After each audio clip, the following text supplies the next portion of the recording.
regardless. Someone flips me a bag body. Oh, it's another one.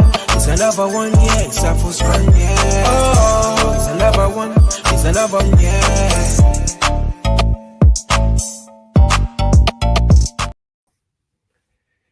Yes, people. So this is a bit of a special because you know, we've got the superstar.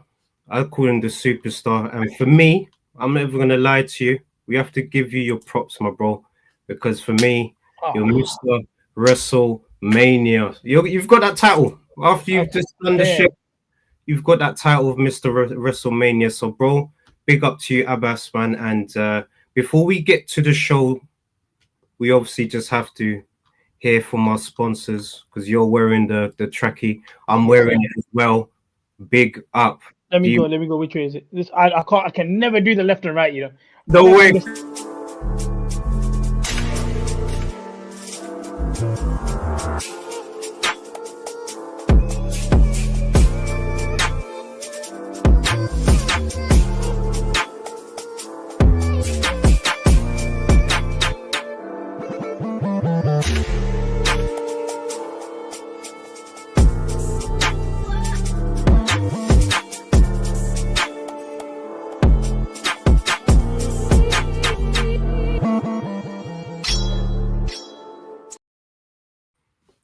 Yes, people. So this is iBoxingHub in association with D-Rock. So people, take advantage of the discount code, which is iBoxingHub24, and you get 40% off everything. I know Abbas was talking about what side it was. You saw in the video. My cousin showed you best. Just go into D-Rock and just take advantage and shop in the description. Just head over there right now. But Abbas, it's been a... You know what? For sports, it's been a mad week, man. I can't even lie to you, my brother. It's been a crazy week. But before we get started, obviously, big up to obviously my cousin as well. You can't obviously be here today, man. So blessings to him and the family as well. Also, we got a big up to our bros, man. They done a tremendous shift in Doncaster. You got a big up to show out for the boys. Yeah, they absolutely smashed it, man, and it was just good to see. Do you know what I mean? For Terry Harper for the event. So we're obviously going to talk about that a lot more during the show, man. But, bro, let's get started, man. Let's get down to business, man. What are you saying? Listen, first thing, before we do anything, shout out Chelsea Football Club. We are Champions League. So we are Champions League. Listen, people don't understand. 2 years out. And I have to say, shout out Manchester United for helping us get Champions League. Because without them, it wouldn't exist. Shout out for you guys for finishing 15th, for giving Spurs a trophy, and for giving us Champions League. You are the club that keeps on giving. We gave. You know what, bro, man? That's why, you know, sport, for me, is always powerful, man, because, you know, big up Patrice Evra, man. I don't know if he loves the game right now, but yeah, whatever. You know what? Football, that's what happens, man. It was a tough week, but at least we bounced back stronger and we got the victory. And just wanted to let people know I'm not one of those fans that hasn't been to Old Trafford. I've been. I love it. That's my second home. So we'll come back stronger, but big up to Chelsea regardless, man. But Anthony may do the job. Anthony, don't sleep. Listen. They can have the trophy. We got Champions League. That's all I care about. Yeah, you're right. All I care about is Champions League. You are right, my brother, man. I can't even lie to you. You are right. All right, bro. It's been a crazy one, actually. So, firstly, obviously, big up to the IBH North brothers. They obviously did a tremendous show with Adam Smith. They obviously previewed the event that they went to, you know, over the weekend. We obviously got some content that will be coming out tonight. So, yeah, just big up to the lads again. And also, big up to El Rico. He done a tremendous interview with Caroline Dubois, you know, sweet Caroline. And you obviously heard Terry Harper after the fight. She obviously wants to fight Caroline Dubois next. So, bro, it's obviously good timing for boxing, man. But let's get down to business, man. I just wanted to know your thoughts about the fight and that potential fight with Caroline Dubois if it happens next. truly, if I'm gonna be fair, I don't know. There was something that missed with the GBM show for me. Maybe it's a case of the event finished super late. The fact that when Terry Harper did come out, it was like 11 o'clock at night. So they might need to work on the scheduling a little bit. I understand what they are doing. In terms of obviously putting good value on for the fans and stuff like that. So I can appreciate that having a stat card, but you may want to reel it in a bit because obviously we'll talk about Josh Taylor and stuff. But if you look at that main event, that kicks off at 9:30. Obviously, Sure. it helps with knockouts and the guys with on the GBM show went the distance. As it comes to Terry Harper, look, she became a free agent yesterday, so she's left Matchroom, and that probably pairs her up working with the likes of Izzy and stuff in a bit more as well. But credit to her for getting the win. I'm not going to sit here and say she looked anything impressive because she really didn't. The win against Rihanna Dixon was a lot more impressive because at that point in time when that fight was made, it was a case of Rihanna Dixon's going to go in there, get a big name on her resume, and then carry on from there. Terry Harper kind of stole that and was able to win. When it comes to Caroline Dubois, fun fight. I would say that. I think it's a fun fight. I think it's a fight that, again, Caroline Dubois comes with the Dubois name. So it helps that she has that as well. But she's also a fun fighter to watch. For Terry Harper, it'll be another thing that, okay, I'll probably go in there not the favorite, but let me again spoil the party the same way I did for Rihanna Dixon. And I think that's probably one of the things that when you look at Terry Harper, she probably wants to do as well. Like, again, it'll be a younger fighter. You'll probably write me off and stuff, and I'll come in then and showcase the fact that I have the experience. The fight that she had on Friday, it didn't do much for me. I'm not going to sit here and say she did a lot or anything of value. I thought personally she was going to get her out in the second half of the fight, and she wasn't able to. If the fight happens, I probably would lean towards Caroline personally because I think she's younger. Obviously, she punches hard and she is known for finishing fights. So I would lean towards Caroline, but again, it's one of them slippery fights if it gets made. Boy, bro, I couldn't even, agree with you anymore. It was one of those events that I agree with you. Maybe because it was on a Friday instead of a Saturday, and it didn't kind of clash with, the Taylor fight. So you can kind of see the understanding why, Izzy's prompted to, do the fight at that time.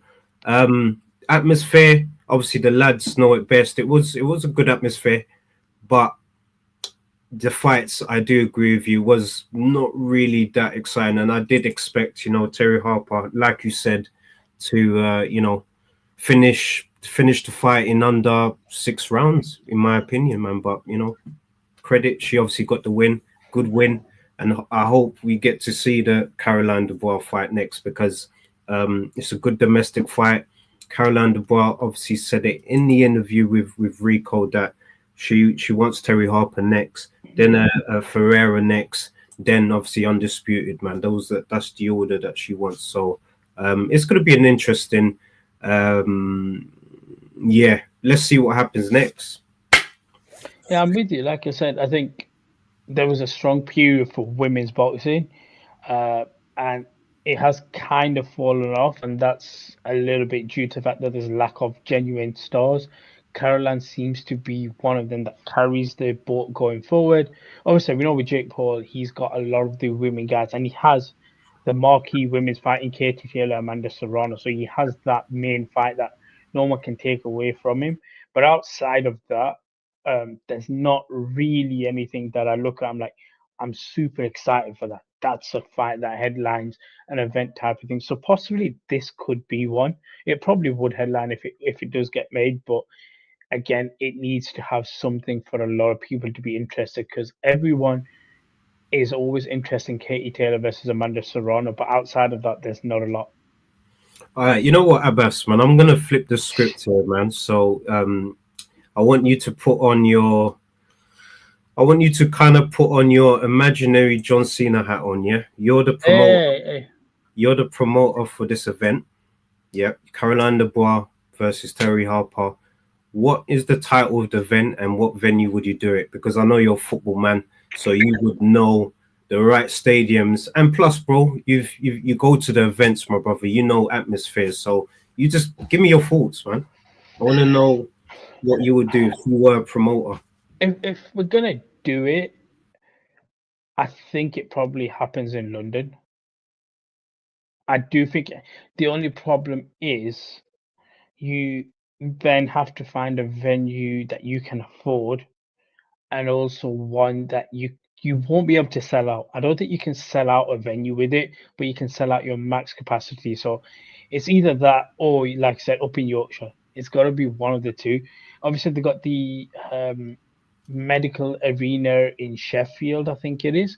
So that seems to be the go-to venue for doing events in Yorkshire. So that will probably be one of the ones that will be listed out there. So you've got two areas personally. I don't know what you call the event, but I would see what happens. The Donny Stadium. Where's the Donny Stadium? What is? But I don't want stadium fights. I don't know what it is. Stadium fights don't work for me because when you look at how big a stadium really is, and then when you pan out, it doesn't look good. So unless it's a huge fight, like let's say we got Usyk and Dubois coming up, that stadium, when you do that pan out shot, it's gonna look like every seat is full, which it is to most points because it's Usyk versus Dubois. The problem when it comes to stadium fights, when it is the women, is the simple reason is they don't have the following to where the people will stay for that fight. They will come for their fighters and disappear. If you do it in an arena with an 8K capacity, tops 10K, what then happens is when you can do that visual shot that everyone cares about, it looks more full than it actually is. Whereas the stadium, if you look at Terry Harper's walking, some of the shots that you do, it looks horrible. And so I'd definitely say an arena. I'll probably lean towards that the Cannon Medical Arena, I believe it's called, in Sheffield, and that's probably your best bet in terms of a place to host it. Nah, big up to you, and big up once again to our brother Ricky. You know, obviously Kel is his guy as well.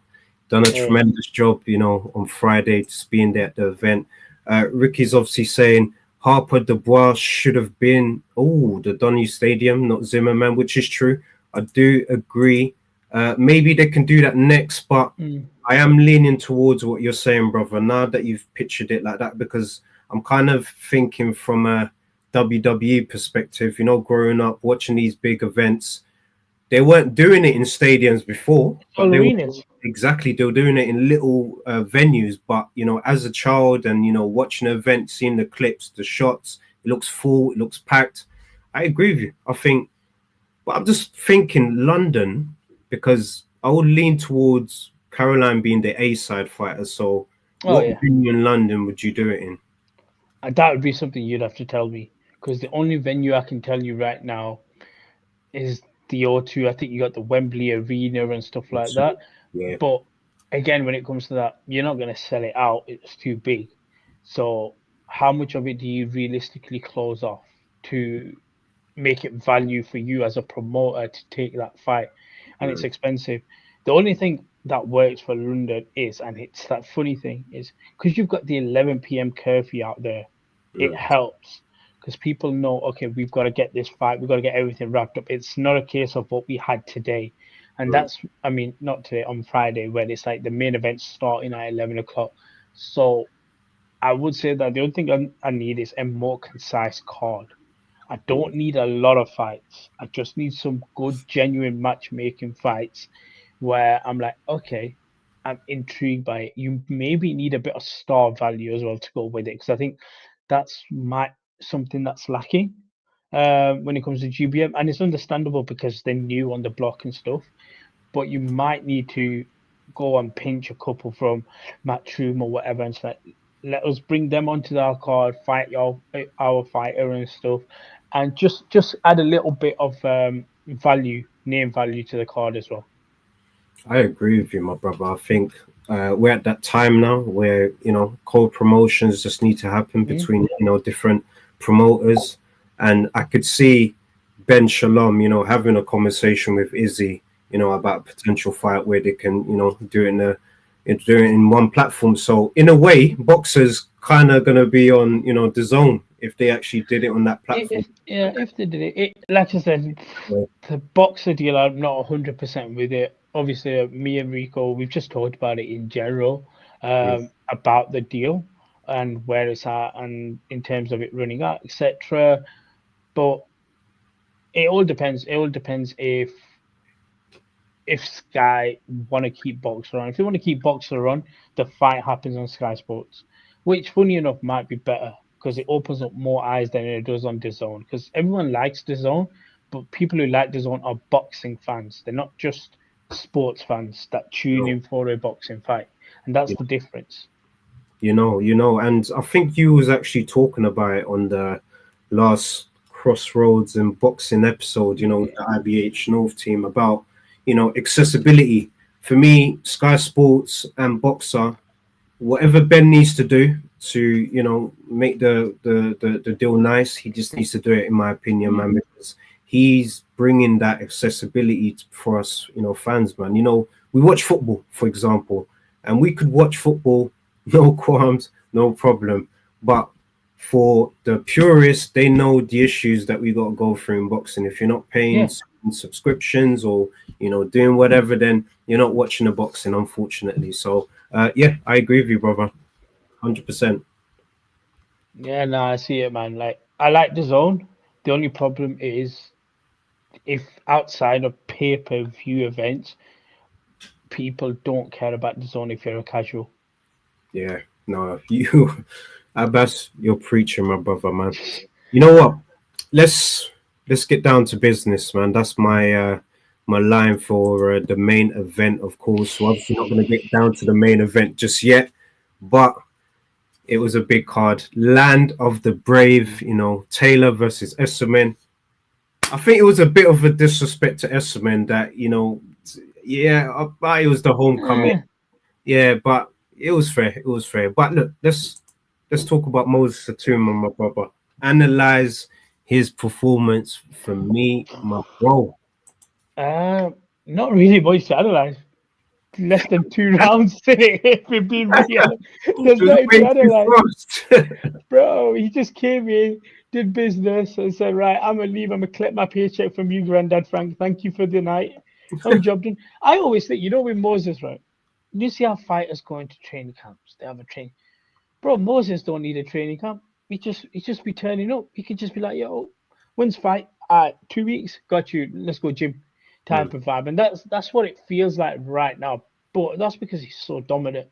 Like I said, there's not really much to analyze because he comes in, does the job, disappears, and people are excited to watch this guy again. He's gone from starting the card off to being that guy who's just before the main event type of thing. And yeah, much respect to him. Like, the first time, funny enough, I heard about Moses came from Tyson Fury, and he said, look, I'll fight anyone except for Moses. And this was when Moses was super young. Wow. There was not a lot of people watching him at the time.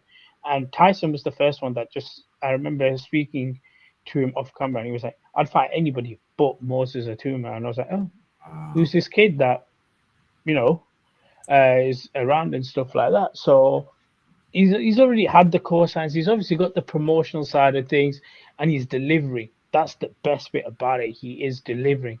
But yeah, I think he might need to deliver, or Frank might need to now push him to the next level. Because that's what I wanted to ask you, my brother.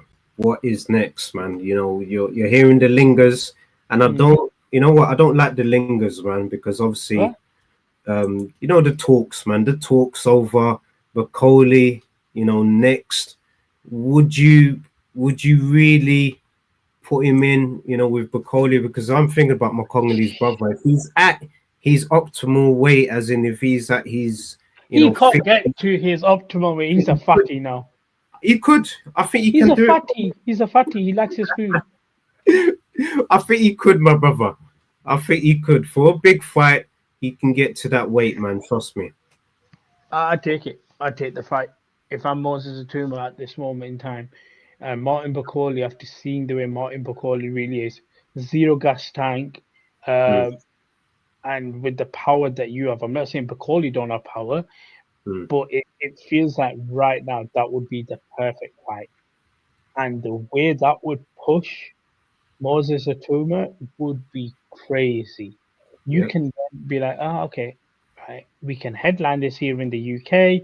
We can. You could do it Scotland. You would have to, yeah, because that's Bacoli's, you know, where he's based now. So why not? You can do it. Why not? I think I always say, like, don't get me wrong, the certain fight, you take your time with them, etc. We've done taking time with Moses Atuma now. Make that fight. It would get a lot of interest. I think Martin Bakoli right now is someone that I just don't have the faith in him. I think he was respected for doing the Joseph Parker call up and stuff, but I think what happened was obviously the paycheck that he got as well. He was like, "Hey, listen, I got paid. I'm good."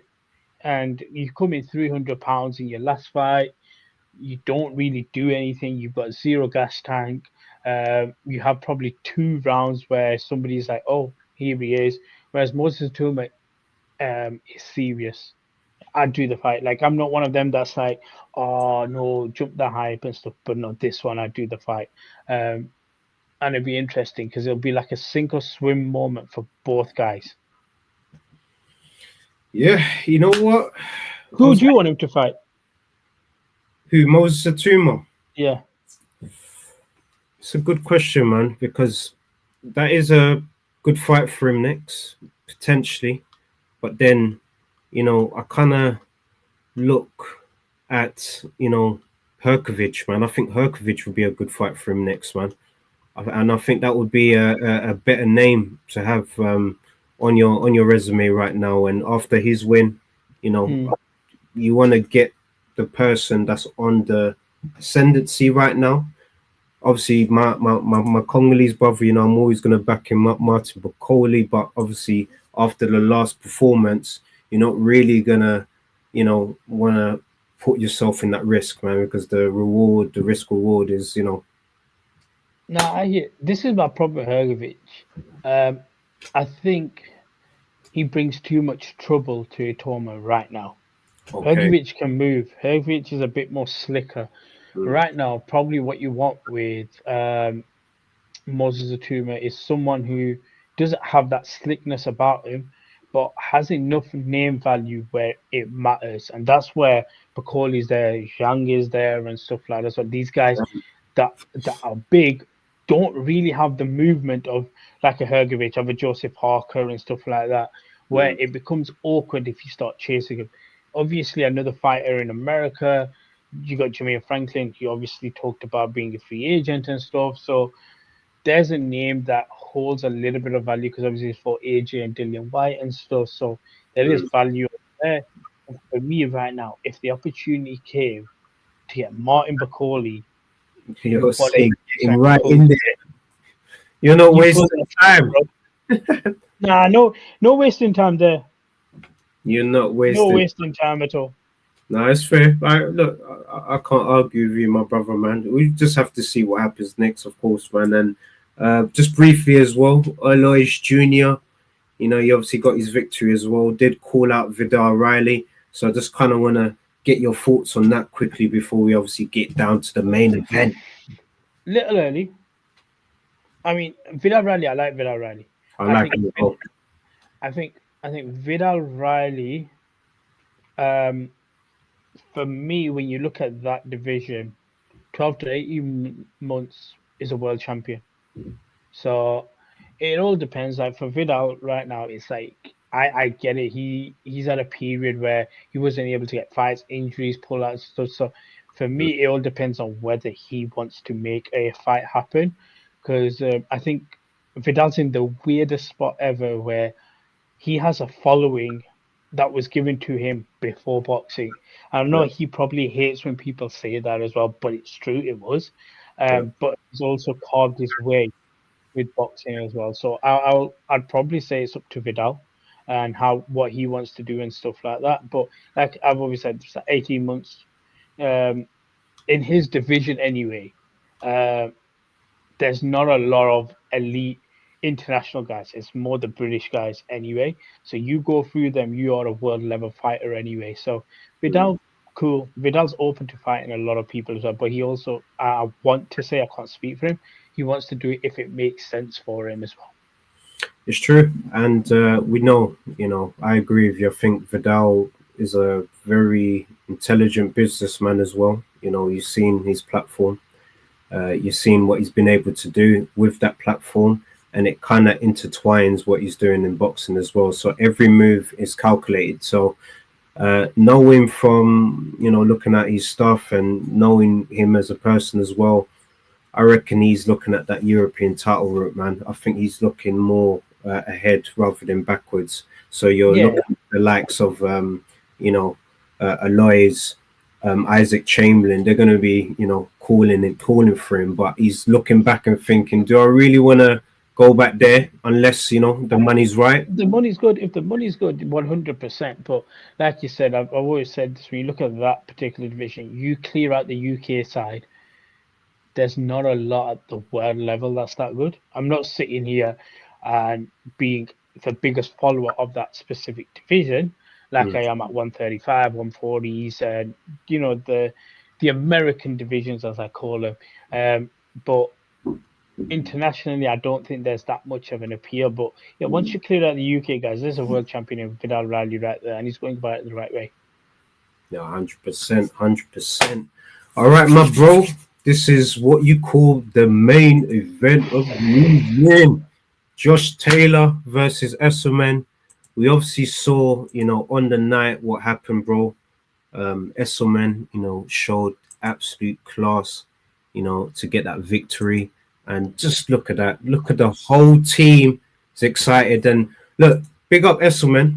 And also big up to Ricky in the Boxing League. I actually did predict Esselman to win via unanimous decision as well. So I'm just happy. The reason why I'd actually chosen to win, bro, I'm not going to lie, it was more of a emotional. I know that. It was more of an emotional investment because I did a project, with Sonny Warren and also Box Nation. So big up to the whole of the team that's, involved in that. Aaron, big up. When you kind of did your research on Esselman, looking at his career, looking at his past fights, I kind of looked at this fight for Josh Taylor and I thought, this isn't going to be what he was thinking because he's hungry. Esselman also needed that fighter, that name, so that he can, push for that world honors, man. So for me, good performance, like what he did. There was no question about the decision, but my bro, I would like to just know your thoughts and how you scored it, really. Me personally, after the 6th round, something happens. That's leading up to it. Josh was in control, and then I tweeted and I put it in the chat. That 6th round was very sloppy, and I said I have a fear that Josh Taylor is slowing down, and that's exactly what happened. I don't know what it was. There was just this one attempt where he went for a shot, and if you look at his body positioning and stuff, it was even highlighted more on the replay. It just looked sloppy. And normally you're like, yeah, it's a replay, but something about that little one, I was like, yeah, he's cooked. Josh Taylor is cooked right now. And Esselman saw that as well. Esselman came out, he fought the way he was meant to fight. He put on pressure. I will say this. There was moments in Josh Taylor's corner where I was like, okay, cool, fair enough. I respect what you're saying. And then there was somewhere I was like, do you guys sound like a bit like yes men? You're telling this guy who has struggled to win fights that he's up on the cards, this guy needs him. No, flip it. Tell him he needs to go out there and do a job, because that's one thing they weren't doing. And a lot of the DAZN coverage was leaning on his corner, and he was like, you couldn't really hear Esselman's corner. So I'm not 100% sure what they were saying, but credit to Esselman. He had an engine. He came out. He did his thing. He beat a undisputed world champion against the odds. Because all this was, again, it's one of them things where a as much as we say, this fight's locked in for this person to win and stuff, which it normally is, it's still a slippery fight. And this was, when it was made, I think a lot of people in boxing knew it wasn't as straightforward as people think. And it definitely didn't become that. In the second half of the fight, I don't think I really gave Josh Taylor a run. Maybe he gets one out of sympathy. But yeah, honestly, credit to the guy. Credit to him. He's put himself out there now. And there'll be a lot of fights that he can aim for. For me, I believe, is it Lewis Crocker? Yeah. Who beat Paddy Donovan recently? Yep. That's a fight you can make. Matchroom and Queensberry, etc.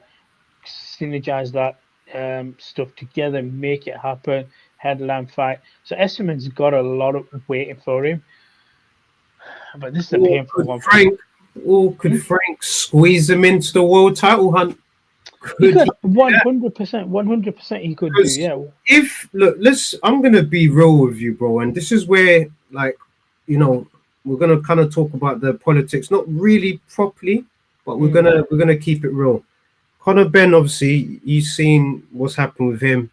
He was quite high up in the WBC ranking, right? And he hasn't had a lot of fights. Yeah. Why not a man like Usman squeeze him up the ranking, for the WBO? And who's the WBO? No, June. Yeah. So this is the thing, right? Yeah. Conor Benn, star value name. We've seen Manny Pacquiao get a world title shot, but star value name. Esserman don't have that, and it's not his fault. He don't have star value name where the Normans would be like, we care enough to make a fight like that, etc. Yeah. So that's the only problem. Like, Manny Pacquiao's only getting this fight because the 147 division right now, the champions don't want to fight each other. So it's like, we can bring Manny Pacquiao. Barrios, you got to fight. You got a name on your resume. Man, I just don't like it, man. Yeah. But it's like you got a name on your resume type of shit. So that's why that's happening. Conor Benn's always going to be Conor Benn. So you know what I mean? So he's always going to have that name. He's always going to have Eddie by his side and one of the marquee guys for Eddie Hearn. So he's always going to have that. Esserman's one of them guys that will have to work for it rather than push forward. So that's my only issue, where he may need to have like another fight in the UK or in Ireland and stuff like that. So that's why he's unlucky. He's unlucky in that sense. But what I can say is fair play to the guy, fair play to his team. They came out for the second half of the fight. They did a job on Josh Taylor. Even though I'm sad because I like Josh Taylor. Josh Taylor's been my guy. But Abbas, it's not been as much pain as what I've had to go through. Oh, no. That's fine. Yeah. Yours stinks. Right? But we helped you out, mate, man. Just remember that. Manchester United helped. We did our own job by winning. No, of course. So I'm gonna just put that out there. But yeah, no, it's been painful for my boy Josh Taylor. I said this in the chat. If you line up Josh Taylor and you line up all the other fighters I like, he just sticks out. Like, Josh Taylor's not a fighter that I'm meant to like when you just look at the guy. Yep. But I was one of the few guys that super backed him during COVID when no one cared about him. I still remember he went out there, got undisputed. Then he came back and people were like, oh, who's this Josh Taylor guy? He was on TalkSport and stuff. And he called him out for it. He goes, listen, none of you lot covered my fight. None of you lot cared about me back then. The only thing is, I'll say with Josh Taylor, he's a bit deluded. I think he thinks after every fight he's won the fight, etc. and stuff like that. But listen, I do believe there's a plan. There's a plan for Josh Taylor, and it's a plan that a lot of people are not going to like. Go ahead, man. You reveal it. Reveal the plan, my brother. Jack Catterall 3. Oh, man. Do you want to see that rodeo again? You know what? They're going to do that. You know what? I would see it after Harlem Eubank beats Jack Catterall. I think they do the fight. See, Jack Catterall, to get that fight, for me, I'm on the opposite side, you know. I think the way he only gets that fight is if he beats Harlem Eubank. Oh, because the thing is, right, Eubank is weird. Eubank can always fight because he's got the Eubank name. So he'll always have the Ben fight with him alongside him. Win, lose, or draw, they'll always have that. Jack Catterall, if he loses the Harlem Eubank, no one cares about it. But Josh Taylor will know that for me to fight this guy, it's a tricky fight for me. So I'm going to need him once he's got a win for it to matter to me and stuff like that. So that's the only thing I will say on that. I think the Jack Catterall Harlem Eubank fight, I think it goes 12 rounds, Jack Catterall wins. Which is fair. Yeah. But I do think that it's available. I do think it's available. People aren't going to like it because they've seen it twice. Which I'll say this: I don't think they were as bad of fights as people think. No, it went. You know what? It weren't bad, but I think it was more of a situation where, similar to Mayweather versus Pacquiao, it just came a little bit too late, my brother, man. I just think the fight came a little bit too late. You know, it wasn't for the titles, you know, for undisputed. I wish somehow they would have, you know, made it in between that time frame of 6 months to 12 months. He would have been undisputed. And then Jack Catterall's a completely different name in boxing right now, man, because he deserved that. No, I hear it. I've got nothing against it. But as for my boy Josh Taylor, look, one of my boys is already suffering in Errol Spence Jr. Oh, man, bro, the fact that you mentioned that's my bro as well, man. Like, we've not seen him fight since that fight. But he's not officially said he's retired, but I think people know he's probably is retired, which is fine. I think, Josh, if you're going to make a decision to retire, you kind of need to know about it. You don't need to announce it to anybody, which is fine. Like, you can wait a year to announce whatever. Like, Errol Spencer's never announced he's retired, but I think it's unlikely he comes back and fights. But I think that's kind of where Josh Taylor needs to be. I think he kind of needs to know, okay, I'm retired. I don't need to say it right now. Unless an opportunity really comes to me and sticks out to me within 6 months, I don't really need a fight. But like I said, for me, I think there's a Jack Catterall 3. Man, you know what? We might have to see that, man. We might have to see that because it's technically one. Yeah, it's fair. It's fair. From that perspective, you can actually promote it. So yeah. And I'll be honest with you, people are saying that if they make it, it sells. They'll make the money. 100%. Like it will make the money because of what the fight is and how much these guys still don't like each other. Like, you'll have Sam Jones say what he needs to say, Jack Catterall, and then Josh will go back and forth. The promoter's probably a bit less, simply because being Frank and Eddie and stuff. But it would be fun. It would be a fun fight. And yeah, I'll say I'd look forward to the fight if it happened. We already know. You know what? I could kind of just picture where the fight is going to be. It's going to be at the live, the co-op live. Yeah, it's going to be there. You could just see it. Catterall, Taylor 3. You're going to be there somehow. Yeah, listen, I hope so. So, bro, man, once again, big up to you, my brother. Obviously, this was a special. Obviously, we took a little bit of time, for the people, because it's been a while. But we had Mr. WrestleMania, aka Bang. Big up to Shout out John Cena. Shout out John Cena. Big up to John. I'm a John Cena fan as well, man. Like, I know a lot of people don't like the heel change, but I like it. It was a bit boring for him to, be a baby face, man. But he needs to have fun as well. So let him be heel. But big up to you, Abbas. Big up to the whole of the iBoxingHub family as well. Big up to the IBH North team. You're seeing what they're doing. They're obviously going to be launching an interview very soon, a few interviews from the night. But guys, just head over to the channel and just, check out the rest of the stuff. And also check out Abbas's interviews. So all you have to do is just go on the playlist, Abbas's interviews, and you could run through a whole series of what Abbas has been able to do. Man. Finish, man. But Abbas, my bro, big up to you. Just let the people know how they can follow you, of course. Instagram, Twitter, Abbas Younas ____.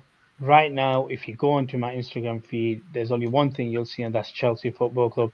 Shout out Enzo Maresca. Just because you said it, I'm gonna have to put it out there as well. Manchester United, we're gonna be back, man. I'm having it.